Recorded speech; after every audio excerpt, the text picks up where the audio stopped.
Hər bir ölkədə azlıq var və o azlığın adından danışıram, adekvat insanların adından danışıram və bəli, обидно, ruslar demişkən, очень обидно ki, belə bir ölkədə yaşayırsan, özünü reallaşdıra bilmirsən, o qədər istedadlı insanımız öz potensialı reallaşdıra bilmir. Hələ üstəgəl bu, belə deyək, çoxluq sənə sadəcə söz deməyə də imkan vermir. Hələ deyir, ölkədən çıx, get.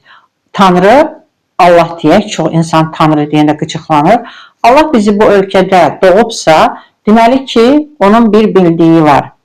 Yəni, Azərbaycan təkcə sizin deyil, çoxluq, həm də azlığındır və tarix boyu da fərqi yaradan həmişə azlıq olubdur, dəyişimi yaradandır.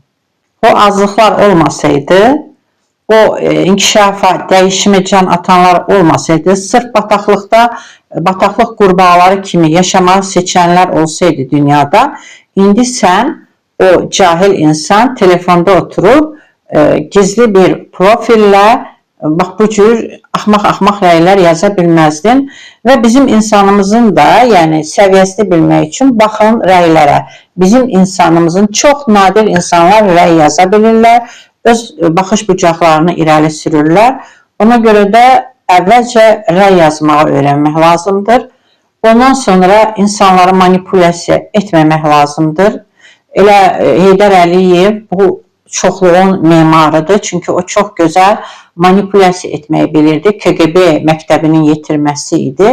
Ona görə də sizlər manipulyasiya etməyə çalışmayın. Çünki artıq mən həm o manipulyasiyalardan çox keçmişəm, həm çox incitiblər mənə. Artıq mən heç vaxt da artıq bu çoxluğun sözünə fikir vermirəm. Çünki onlara fikir vermək, onlara nəsə diqqət vermək artıq boş bir çabadan ibarətdir. Mənim etdiyim sadəcə öz fikirlərimi demək və öz yolumu getməkdir. Bunda da heç kəs mənə mane ola bilməz.